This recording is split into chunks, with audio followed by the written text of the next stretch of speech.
Coucou les amis, bienvenue pour l'interprétation du thème astral de Jonathan Daval. Alors, je ne sais pas si vous avez suivi cette affaire, c'était il y a, je crois, 3 4 ans. Donc, il a tué sa femme. Il a été question de rapport sexuel après la mort. Il a été question aussi de difficultés pour avoir des rapports au sein du couple. Il a trompé tout le monde parce qu'il avait l'image du gendre idéal, mais la police avait dès le début des soupçons sur lui. Je voulais qu'on regarde le thème donc de Jonathan Daval, mais aussi ce qui était important pour moi. Alors dans l'enquête, on voit qu'il y a un rapport un peu particulier entre Jonathan Daval et sa mère. Je crois que sa mère par la suite a écrit un livre et je voulais qu'on regarde un peu tout ça. Alors il est Capricorne, ascendant Scorpion à 28 degrés du Scorpion. 28 degrés, c'est un degré important en astrologie, on appelle ça un degré martien. Il a Uranus dans la maison 1, Vénus dans la maison 1. Vénus et Uranus sont conjoints. En face, il y a la Lune.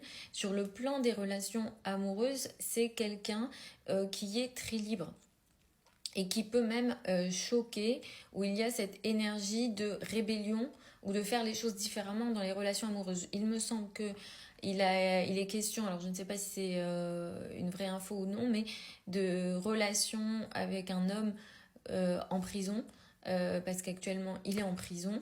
Donc voilà, ça c'est vrai que c'est un thème qui peut donner des relations un peu marginales, entre guillemets. Jonathan Daval avait énormément de mal à disons, faire l'amour hein, à sa femme, et c'était c'était des conflits très importants entre lui et elle. Il est Capricorne, donc le soleil est en 2, il y a un carré à la conjonction Mars-Pluton. Mars, ça symbolise la sexualité, je l'ai dit plusieurs fois, l'énergie du conflit également, et Pluton est conjoint. On a le même degré entre Mars et Pluton. La conjonction ici est très précise. Et du coup, Pluton influence beaucoup Mars. Pluton, c'est l'énergie de la terreur, surtout combinée à Mars.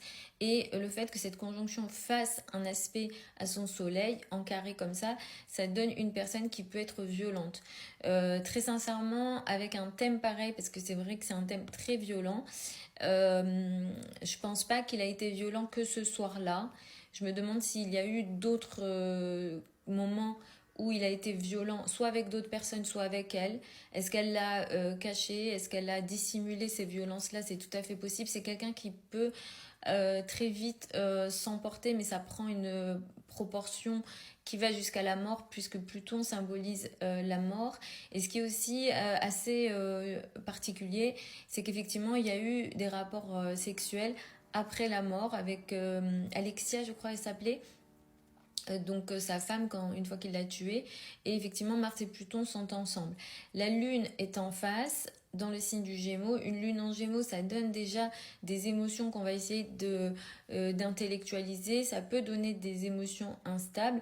La lune tout seul, ça va pas forcément nous choquer, mais le fait que cette lune, elle soit toute seule en face, en s'opposant à Vénus, à Uranus, à la conjonction aussi Jupiter et Neptune qui est très importante, Mercure qui est à côté, qui est très important aussi, Mercure à côté de Neptune et de Jupiter, ça peut donner une personne qui ment beaucoup, qui dissimule des choses et qui peut être aussi excessif dans la pensée. La lune, moi, ça me fait penser à la maman, cette maman qui était un peu loin de tout ça, qui je crois aussi a pas forcément été auprès de son fils, mais qui par la suite revient en écrivant un livre par exemple. Il a un rapport très particulier aux femmes et ça commence par la maman, ainsi que ensuite c'est dans les rapports avec les femmes en général, il a un rapport particulier. Il y a une déception très importante dans le lien à la maman, où il a été déçu par la maman. C'est quelqu'un effectivement qui peut dissimuler des choses, ne pas dire toujours ce qu'il pense et être très bon dans le mensonge, et ça ressort pas mal dans son thème de naissance avec l'énergie du Capricorne. Ça donne aussi une certaine froideur. Saturne en 12 en Scorpion, là aussi faut penser hein, le Scorpion en astrologie médicale, ça symbolise les parties génitales. Les maléfiques sont concentrés ici en Scorpion. Voilà, ça donne un problème ici dans la sexualité, et ça peut aussi apporter des problèmes entre guillemets psychologiques en douce comme ça, refoulés, avec énormément de peur qu'il ramène sûrement de son enfance. Donc voilà un petit peu mon interprétation très rapide du thème de Jonathan Daval.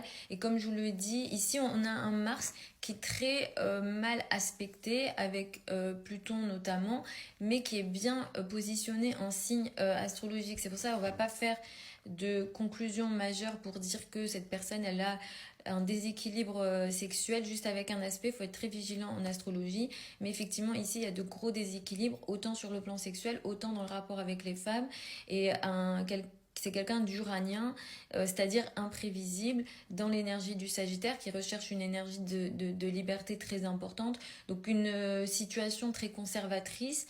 Ne lui aurait pas convenu de toute façon, mais c'est quelque chose qu'il n'était pas prêt à assumer, je pense. Donc après, est-ce qu'il va l'assumer plus tard, je ne sais pas, mais ça c'est quelque chose qui ressort. Il a beaucoup de soucis avec le féminin en général et les femmes, et comme je disais, ça commence par la maman. Il faut aussi penser, la 7 c'est les ennemis ouverts, et l'adversaire direct, et la lune s'est placée là, donc la maman.